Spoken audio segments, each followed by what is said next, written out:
This is first lecture of dynamics for class 11 physics. Here I am going to start Newtonian mechanics. Newtonian mechanics very important. अब basic से basic छोटा छोटा point को ध्यान देना है, फीलिंग्स लाने की कोशिश करना. Very interesting. समझ जाओगे तो फिजिक्स का फैन बन जाओगे. Okay, so Newton's law of motion 1642 से लेके 1727 में ये लॉ वगैरह डिस्कवर हुआ है. ओके, उस टाइम में शायद प्लेग एक बीमारी था. प्लेग बीमारी जो होता है ना, वो आपका चूहा का वैसे होता है, वो भी महामारी था. ठीक है, तो उस टाइम स्कूल कॉलेज बंद हो गया था. तो न्यूटन मतलब जब आदमी का ना कभी कभी क्या होता है, अकेला हो जाता है, सुनसान जगह में अकेला रहता है, तो फिर दिमाग में कुछ न्यू कॉन्सेप्ट आना शुरू होता है.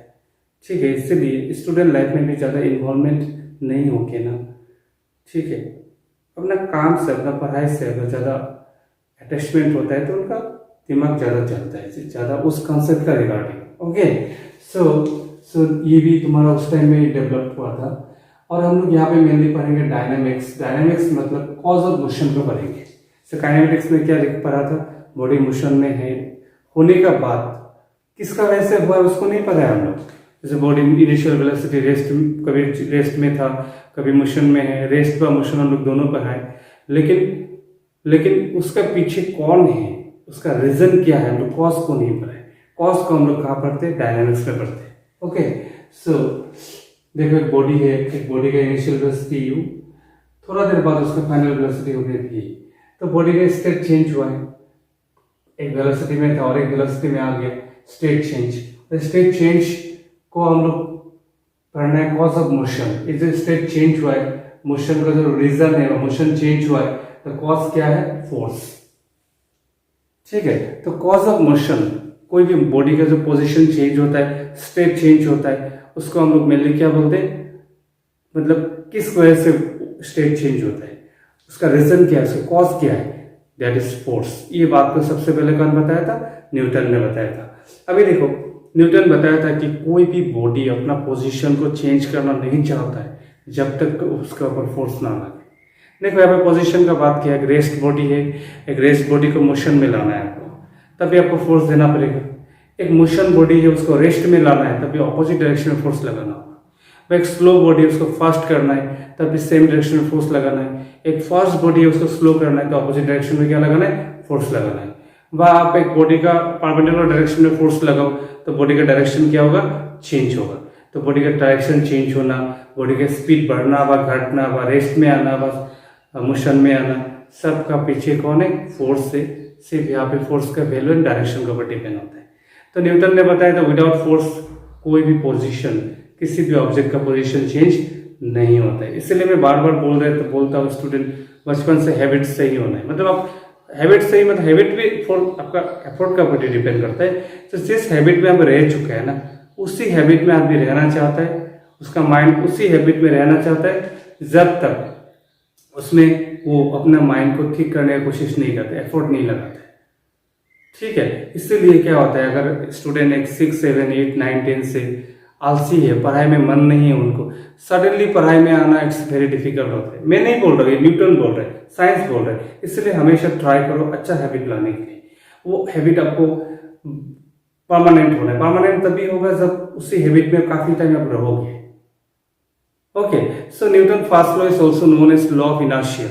लॉ ऑफ इनर्शिया गैलीलियो ने दिया था. उसका भी मीनिंग सेम ही है. लॉ ऑफ इनर्शिया क्या बताता है कि हर एक बॉडी का टेंडेंसी होता है, every body has a tendency that it don't want to change its position.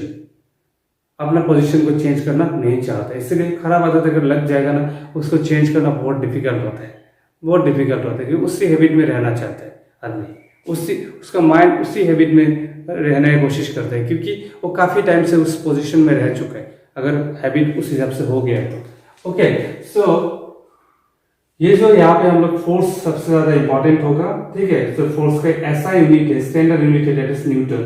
लेकिन एक बात याद रखना, न्यूटन मतलब हम लोग उसका रेस्पेक्ट में दिया है, पर न्यूटन एक्चुअली क्या है, न्यूटन है केजी मीटर पर सेकेंड स्क्वायर. ये कॉम्पोजिट यूनिट जो है उसको आपको याद रखना है, बहुत इंपॉर्टेंट है. फोर्स मतलब क्या है, मास इंटू एक्सेलरेशन। मास का यूनिट क्या है, केजी, ऐसा यूनिट। एक्सेलरेशन की यूनिट क्या है, मीटर पर सेकंड स्क्वायर। सो न्यूटन का मतलब क्या है, केजी मीटर पर second square. But the CGS unit is dyne, and that is in place of kg, gram, in place of meter it is centimeter, time second square, sorry, gram centimeter per second square. Okay, so both unit are important. Main important unit is Newton. Next we have to know types of forces. Okay, here four types given, but now first one is very important. Suppose this is number 1, this is number 2, this is number 3, this is number 4.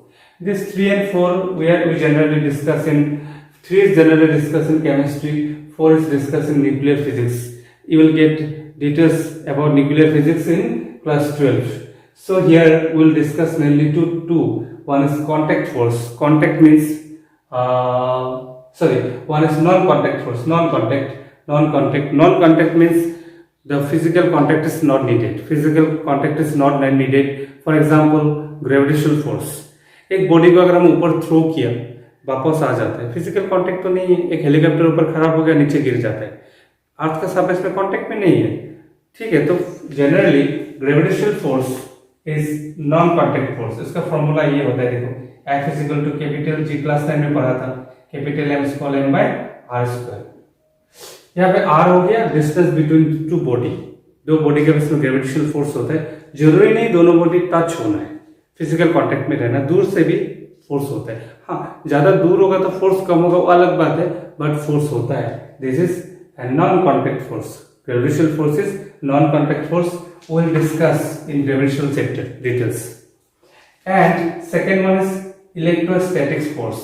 You got in class 10 a formula was there. F is equal to K Q1 Q2 by R square. Means force between two electric charges. दो electric charge, जैसे positive charge है proton, negative charge है electron. अभी आप लोग structure atom में भी थोड़ा बहुत पढ़ा है, ठीक है। सो ऑपोजिट चार्ज में रिपल्शन होता है, सेम चार्ज में रिपल्शन होता है, ऑपोजिट चार्ज में अट्रैक्शन होता है। So that is electrostatic force. दो चार्ज टच होने की जरूरत नहीं, दूर से भी अट्रैक्ट हो सकता है, this non contact force. Third one is magnetic force, same as electrostatic force. दो मैग्नेट का फिजिकल टच होने का जरूरत नहीं है, दो मैग्नेट को दूर में रखो, then also there is a force. And this three force are example of what, non-contact force. And number 2, we have to discuss about contact force, where physical contact is needed.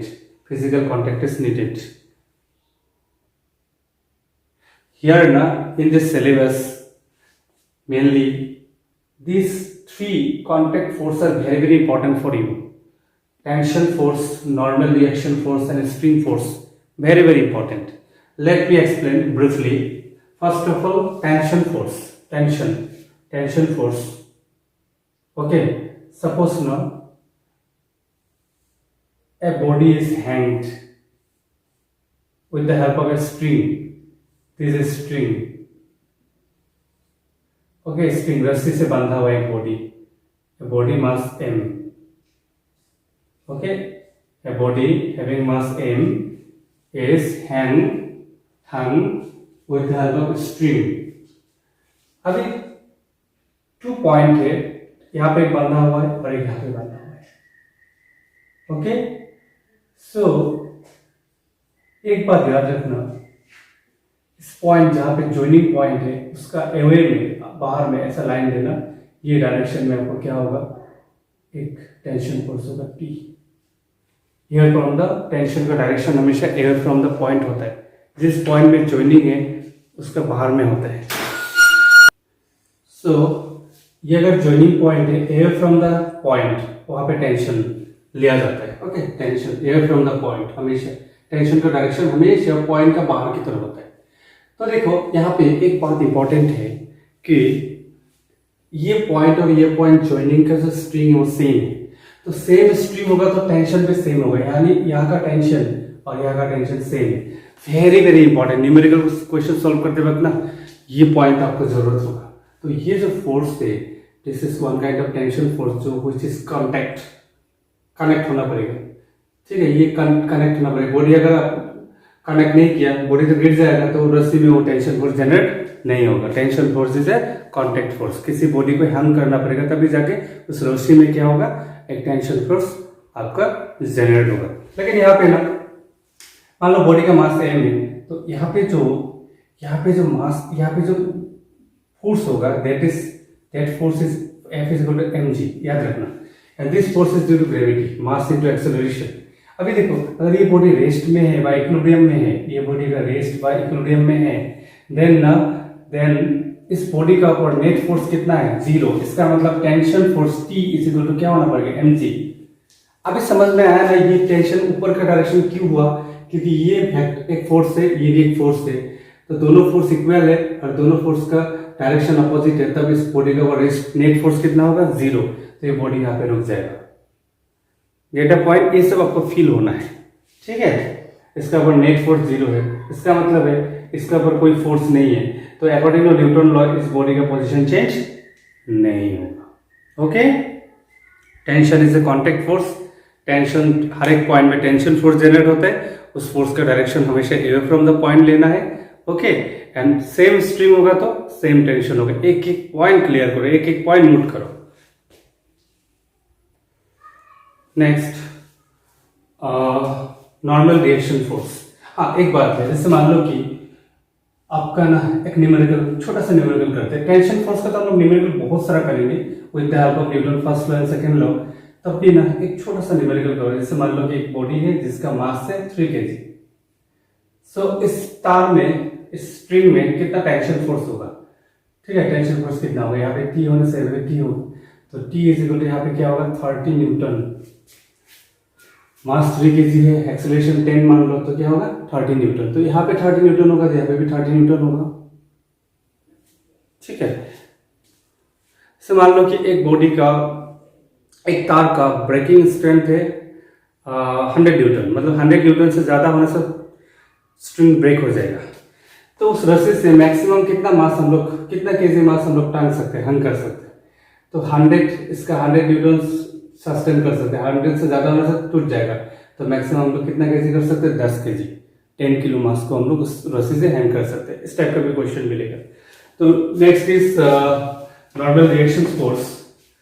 Normal reaction force, मान लेते हैं कि एक surface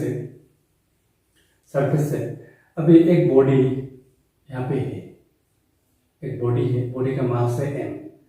तो इस body का ऊपर अर्थ ने एक फोर्स देके रखा है, F इज इक्वल टू क्या होगा, mg देके रखा है। देखो यहाँ पे ना बच्चे बहुत कंफ्यूज करते हैं, बहुत ज्यादा। मैं बेसिक से क्यों बता रहा हूँ ना, इसका रीजन है, बच्चे नहीं, यहाँ पे मैंने देखा है कि इंटरव्यू देने आने वाला अच्छा खासा टीचर भी यहाँ पे गलती कर देते हैं। ये जो mg है, this mg is on this body, this mg is on this body due to gravity. Gravity ने इस बॉडी को दिया है, ध्यान से सुनना। तो बॉडी आ रहा है, आके यहाँ पे रुका हुआ है। क्यों रुका हुआ है, क्योंकि सरफेस मिल गया उसको। यहाँ पे सरफेस नहीं था, फ्रीली मूव कर रहा था, तो सरफेस मिल गया इसको।